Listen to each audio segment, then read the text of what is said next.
زړه په غنا سره کامیابی ده. نو د موضوع مطابق د حدیث مبارکه نه دا خبره ثابته شوه چې یاره قناعت ښه څیز دی او تمه چې دا پرېښودل پکار دي. د تمې نه ځان ساتل پکار، د مخلوق نه تمه نه ده پکار، بلکې د خالق نه تمه پکار ده. د هغه ذات نه چې ته غواړې خوشحالېږي او مخلوق خو هغه دی چې ته غواړې خفه کېږي. د الله نه چې نه غواړې خفه کېږي، د الله نه چې غواړې خوشحالېږي، د مخلوق نه چې نه غواړې خوشحالېږي، د مخلوق نه چې غواړې خفه کېږي. نو محترمو، الله رب العالمین داسې یو عظیم ذات دی چې څومره ته هم غواړې په در کې څه کمی نشته. حکیم بن حزام رضی اللہ عنہ روایت کئی ان النبی صلی اللہ علیہ وسلم قال، نبی علیہ السلام فرمائے الید العلیا خیر من الید السفلا، پرتنے لاس دلاندلی لاس نہ بہتر ہے، دینے والا لینے والے سے بہتر ہے. وابدأ بمن تعول، او شروع د صدقی وکا دا خپل اهل عیالنا، د خپل اهل عیالنا. او بیا فرمایي وخیر الصدقه عن ظهر غنى، بهترین صدقه هغه ده چې په هغې پسې وروسته هم ته غني پاتې شي. صدقه دې وکړه او بیا فریادونه نه کې، خیرات دې وکړو او بیا فریادونه نه کې. مونږ د خیرات قایل یو، خیرات کولی شي. بعضې خلک داسې خیرات وکړي چې بیا 7 کاله د هغې فریاد کوي.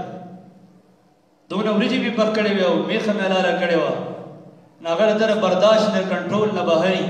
داسې خیرات نه دی پکار. فرمایي پیغمبر خدا وخیر الصدقه عن ظهر غنا، بهترین صدقه هغه ده چې د هغې نه بعد ته غني پاتې شي. ومن یستعفف یعفه الله، او څوک چې ځان د سوال نه وساتي الله رب العالمین به وساتي. ومن یستغني یغنیه الله، او چا چې ځان غنی کو الله به غنی کی. متفق علیه وهذا لفظ البخاری.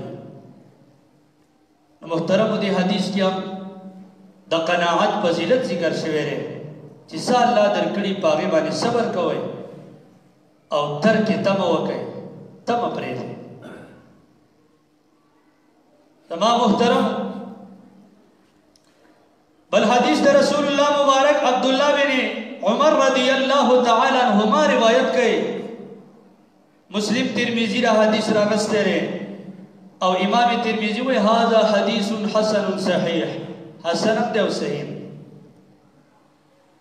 عبداللہ بن عمر رضی اللہ عنہما فرمائی ان رسول اللہ صلی اللہ علیہ وسلم قالا، بے شک سرور کونین مبارک میں فرمائی لی دی قد افلح من اسلم، تحقیق سره کامیاب شو چاچی اسلام راوړو، چاچی اسلام راوړو دا کامیاب شو. ورزق کفافا، او هغه ته د ضرورت مطابق رزق ورکړی شو. وقنعه الله بما آتا، او کوم چې ول الله ورکړی او د په قناعت صبر یې کړو، دا سړی کامیاب شو، دا سړی کامیاب شو. محترمو په خپله برخه باندې قناعت پکار دی، صبر پکار دی، او حسد د چا سره نه پکار چې دی بل دی ولې مال ورکړی او مال دی ولې نه یې راکړی. قسم په رب که د قیامت په ورځ ما ورته ووینو چې د ده سره د ډېر مال ډېر حساب او ډېر بد حال و، مونږ به وایو چې کاش کې موږ له هېڅ هم نه وی راکړی شی، نه جایدادونه راکړی شی او نه مالونه راکړی شی. نو محترم څه چې موږ له الله راکړي په هغې باندې صبر پکار. زما محترم د قناعت باره کې احادیث تاسو په وړاندې ما ذکر کوله. په دې باره کې عبدالله ابن مسعود یو روایت دی، قال رسول الله صلی الله علیه وسلم، پیغمبر خدا فرمای من نزلت به فاقة، پچا باندې چې لوږه تندر راغله، فانزلها بالناس، خلقو ته وړاندې، لم تسد طاقته، دا لوږه به ختمه نشي. ومن نزلت به طاقة، او چا باندې چې لوږه راغله، محتاجي پرې راغله، فانزلها بالله، الله ته وړاندې کړه. نو فیوشک الله له برزق عاجل او آجل. الله رب العالمین بدل را ډیر زر ورکی، زر رزق به ورکی یا به لږ په نیټه باندې ورکی. الله پاک به ورله ورکی، مال به ورله عطا کړي. محترم،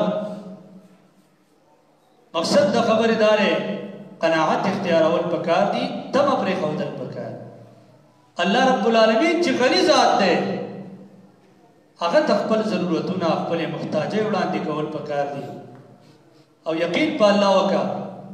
که زموږ داسې عقیده جوړه شوه چې الله رب العالمین ورکوونکی ذات دی او بس ما نه چې راکمې راکړې ده وه زما په برخه کې زما په نصیب کې ودای د دې نه سوا خو زه نشم اخیستی، نو موږ به نه غلاګانې کوو، نه به دوکه کوو، نه به سود کوو، نه به بل حرامو طرف ته منډه وو.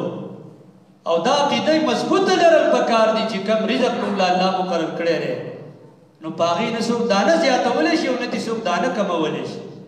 نو څه له حرامو پسې منډې وو، څه له مقصد دا دی سود پسې منډې وو او څه له ناجایزو پسې منډې وو. د خپل رزق نه زه دانه نشم سیوا کولی او نه دې راله څوک دانه کمولی شي.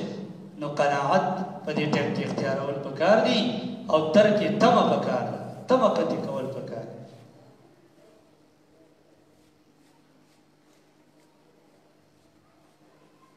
عن صوبان رضی اللہ عنہ، صوبان رضی اللہ عنہ نے روایت دے قال فرمائی قال رسول اللہ صلی اللہ علیہ وسلم، پیغمبر خدا فرمائی من تکفل لی چاچے مال دازی مواری رکھلا اللہ یسأل الناس شیعہ چی دخل کو نبس نگواری وَأَتَكَبَّلُ لَهُ بِالْجَنَّةِ زدل دا جنت سی مواری ورکو.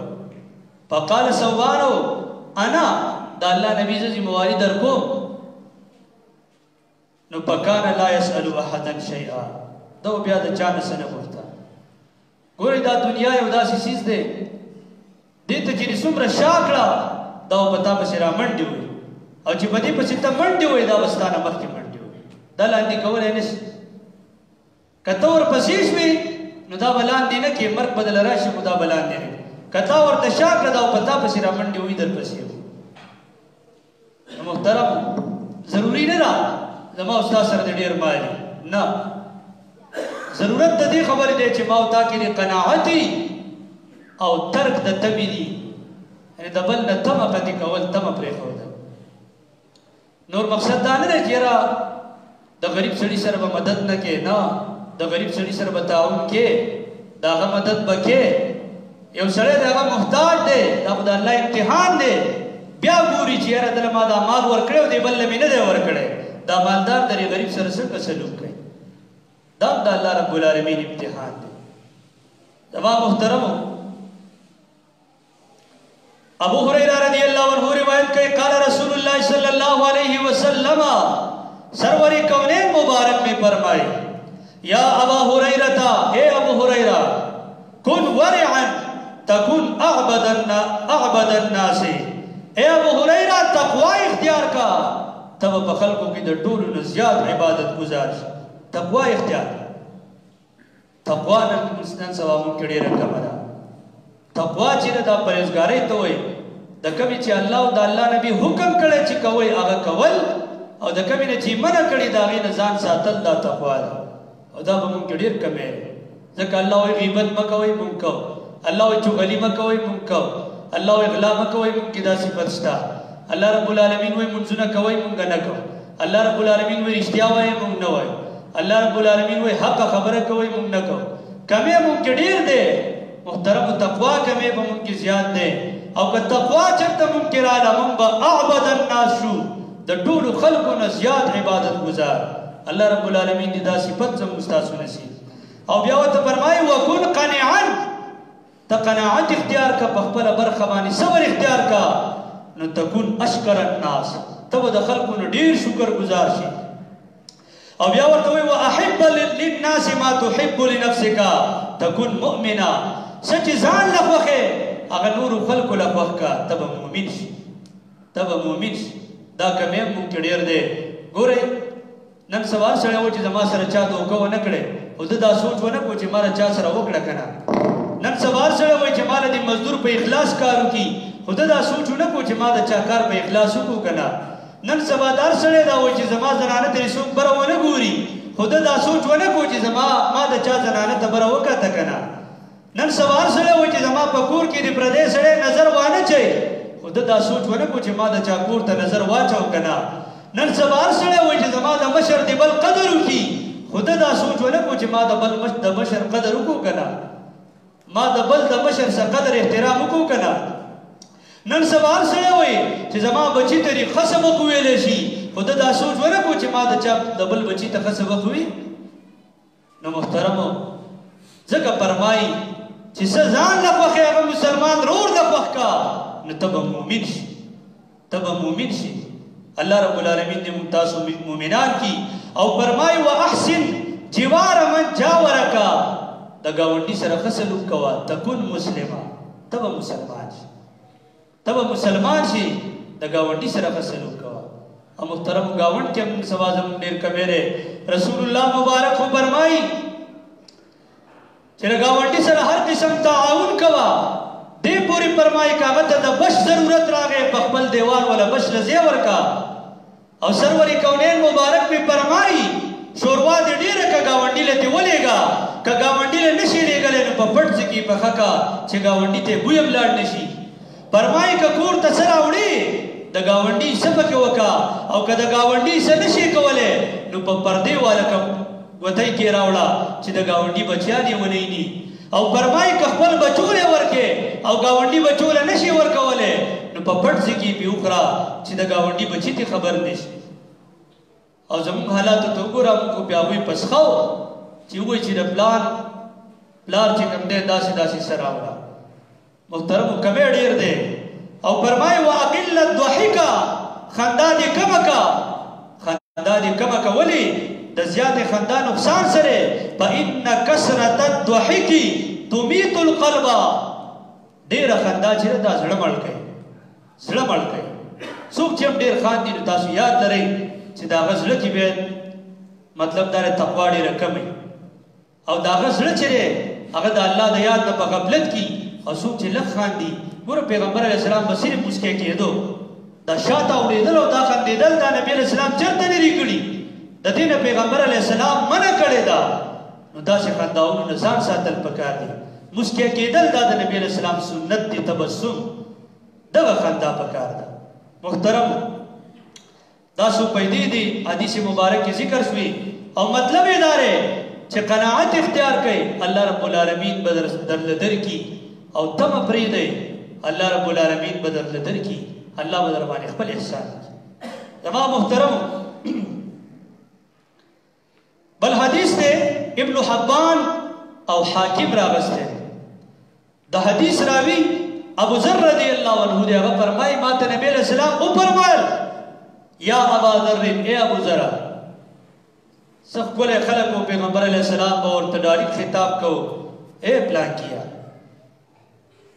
اترا کثرت المال هو الغنا، آیا ستا دا خیال دی چې ډېر مالداري ده؟ نو قلت نعم، زما استاد دا خیال دی. وایي ما وویل چې او د الله نبي چا سره ډېر مال چې دا مالدار دی. قال افترى قلة المال هو الفقر، آیا ته داسې ګورې چې د چا سره لږ مال دا فقیر دی؟ وایي قلت نعم، او یا د الله نبي ما ته خو داسې ښکاري. قال انما الغنا غنى القلب، پیغمبر علیہ السلام وفرمایل حقیقت داسې نه دی، مالداري د زړه مالداري ده. والفقر فقر القلب، او غریبي چې دا د زړه غریبي ده.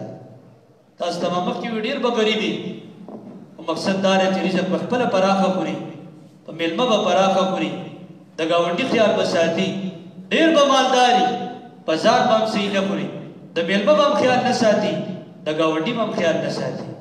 محترم ډېر مالدار خلک یي په جب کې ورسره په لکاو پرتي په زرونو، او چې ملک ورته ورشي سوال وکړی ورته ووایي چې د الله په نامه نو دی ورته قارب شي. او ډېر غریب یي 13 روپۍ ورسره ایجر ته 15 روپۍ راوالي او فقیر لی ورکړي، فقیر لی ورکړي. نو ځکه وایي چې فقیري چې دا د مال په لږوالي کې نه ده، مالداري د مال په ډېروالي کې نه ده، بلکې د چا زړه چې غني و دا مالدار دی او د چا زړه چې فقیر و دا غریب دی فقیر دی. الله دې زموږ د زړه غنا نصیب.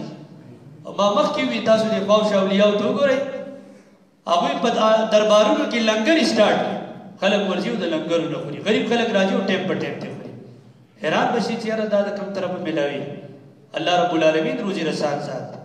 ګوره الله رب العالمین فرمایي د قناعت باره کې، د توکل باره کې الله رب العالمین پیغمبر صلی الله علیه وسلم هغوی فرمایي.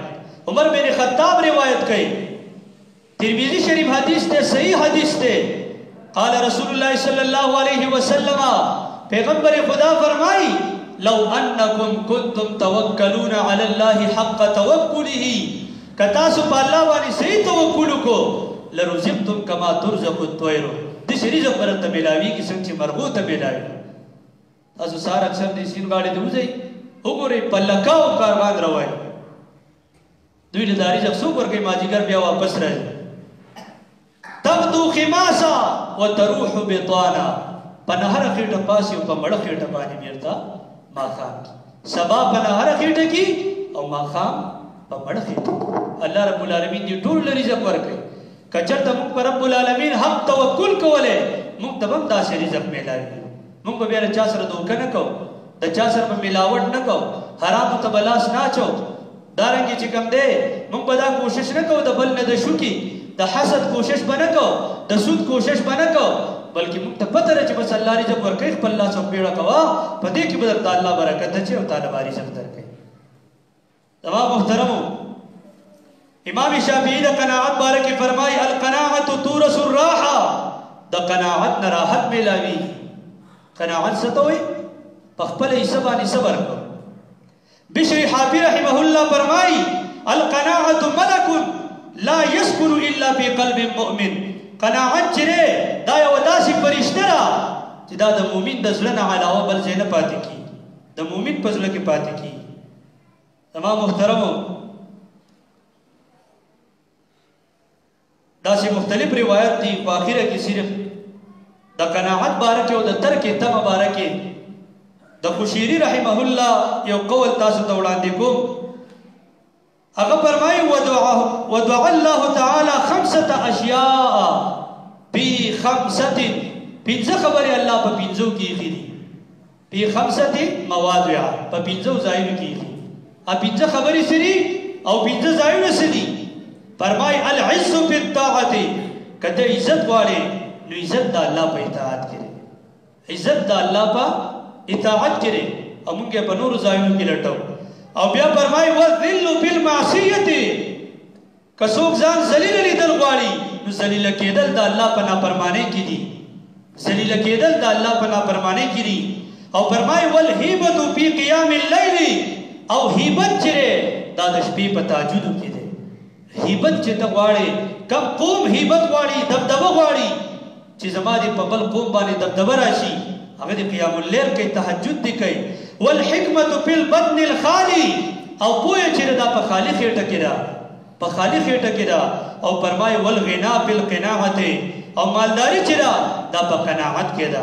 امام قشیری رحمہ اللہ اگر سڑے ولی دو چی دا سبزون بسر آلویدہ دا اوبو پسر بانی دا برا غستا و خوارا بے نو دیبل سڑی ورطویل کتا دا بادشاہ صحیح خدمت کولے نو نن بدیتا نوی محتاج شوے.